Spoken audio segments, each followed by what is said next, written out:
Hey, what's going on, you guys? Today I want to make a video based off of a comment I got, and this is actually a video request that one of you guys asked in one of my previous videos, and I want to go over what are some of the hands-on projects and things that I've done so far throughout my career and throughout maybe my college and high school education, what projects I've done to kind of improve my skills and get me ready for the work environment and the working landscape.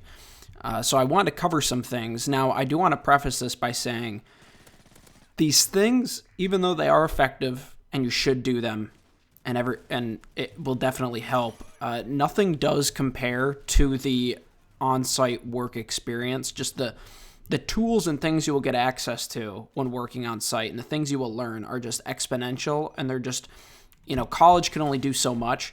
And really, college and what you can do on your own is really going to be a lot more theory-based. Like, you need to understand theoretically, like the fundamentals of networking, security, things like that. So I wanted to start this video by prefacing that certifications are a good way to get a fundamental, strong foundation of your understanding of everything. And the reason why I think certs are good, you could learn everything that's in, let's say, the Network Plus or the Security Plus or the A Plus even on your own. But going for a certification will actually put your feet to the fire and force you to go through the entire course, learn everything in depth, because at some point you need to test for it. And so the pressure's kind of on. So that's why I really do promote certifications in terms of just having a strong fundamental understanding of the internet, of computers, of networking, of security, and everything like that. So the first thing I would say is definitely pursue some of those basic CompTIA certifications, because they are very good for the fundamental understanding of all those different things. In terms of hands-on projects, the very first thing I would recommend is build your own PC, build your own computer. I've built a couple. And there's nothing like building a PC to test your your resolve, your patience, because there's a lot of different parts. There's a lot of different thick manuals, and if you're like me, I didn't read a single damn one. I kind of just threw things together. So I would definitely recommend building a computer. Building a PC, and I don't literally mean like grabbing building things from scratch, soldering motherboards and things, but you buy a motherboard, you buy a graphics card, you buy a CPU, you buy a case, you buy fans and cooling, you buy RAM, you buy a power supply, you buy all these different parts, and it forces you to learn what each individual part does, what is necessary for a computer to function, how they all go together.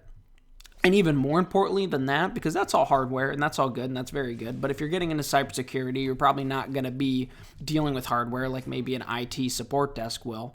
But even what's more important is you learn firmware, you learn how to boot up a computer, how to deploy Windows if you're being more creative. You learn how to maybe boot from different drives or even from flash drives or things like that, and what that all means, how the firmware interacts with the computer hardware, how the boot process will work from going from, firmware to, loading drivers to loading the kernel, which then loads the Windows operating system.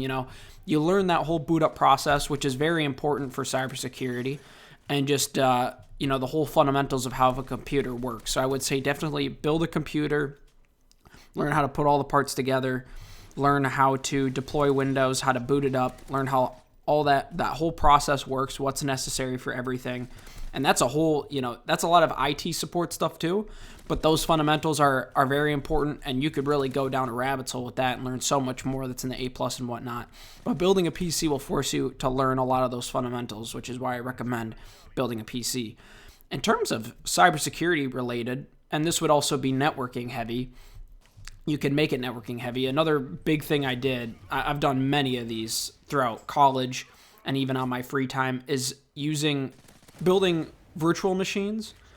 Virtual machine projects are huge. If you don't have the money to build like an in-home lab, like internal network where you've got switches and things and Ethernet cables running everywhere to have like a real world like network to troubleshoot things or to potentially try a pen test or anything like that internally, virtual machines are excellent. You can deploy multiple virtual machines either by using VirtualBox or VMware on a single computer if you got a decent enough rig, and you can link them all together in an internal network. And I can't explain right now how to do it. I've done it before. I'd have to go down that rabbit hole again, because you'll notice in cybersecurity and just the internet world in general, the brain leak is insane. You're going to forget so much and have to relearn things, but that's good to make things stick around.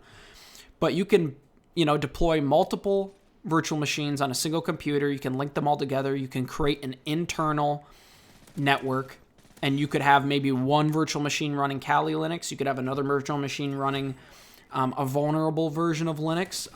There's one that, I'm forgetting off the top of my head. But there's operating systems that you can deploy in a virtual machine that just have vulnerabilities built in for like practice and things, and you could use that as well.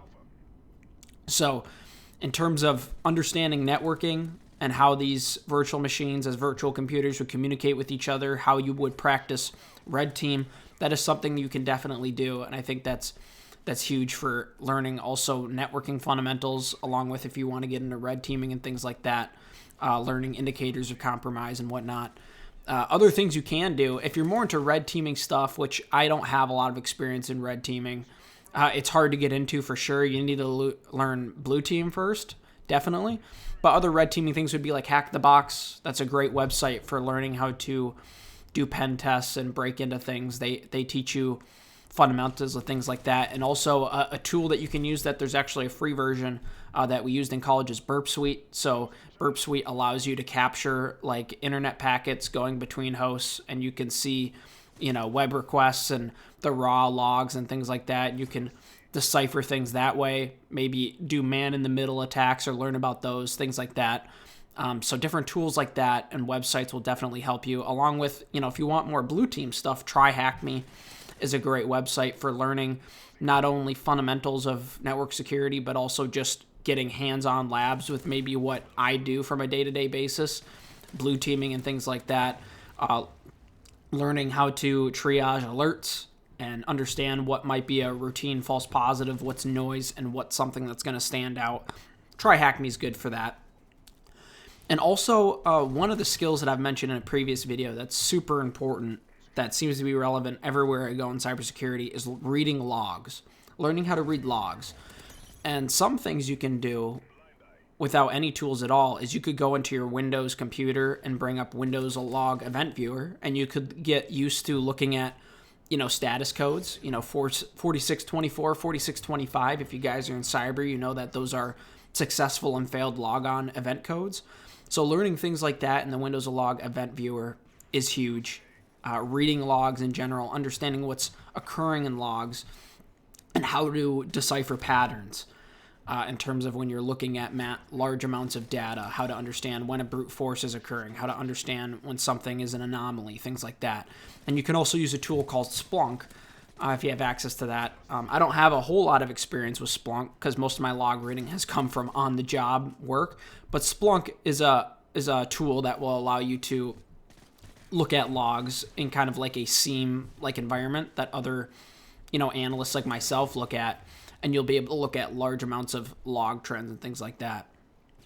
So those are some basic things, I came up with in terms of hands-on projects. But again, I want to preface, most of my college and pre-working career was all, mostly theory-based, and that's really what got me fundamentally strong, getting those certifications, which then got me my first job. Because then on the job, you get access to so many tools, you learn so many new things, and you kind of put those things together. That more employers seem to want to hire kids out of college that have like 10 years of experience. How is that possible when they haven't gotten their first job yet? It's just dumb. But you do learn so much more on the job. And so I can just preface by saying these are all good hands-on things that you can do that will force you to learn new things. And I'm sure I'm forgetting some things. I was just jotting some things down that I could think of off the top of my head. Of course, I've done like basic programming and whatnot, fooled around with Python and C++ and JavaScript and Java and PHP and things like that. But, that can only get you so far.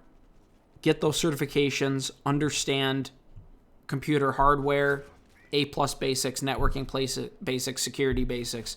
Understand those at a fundamental level to then get those certifications, test, get that first job, and then you'll learn so much more on the job. And I'll probably also create a video talking about just like what types of tools I use on a day-to-day basis.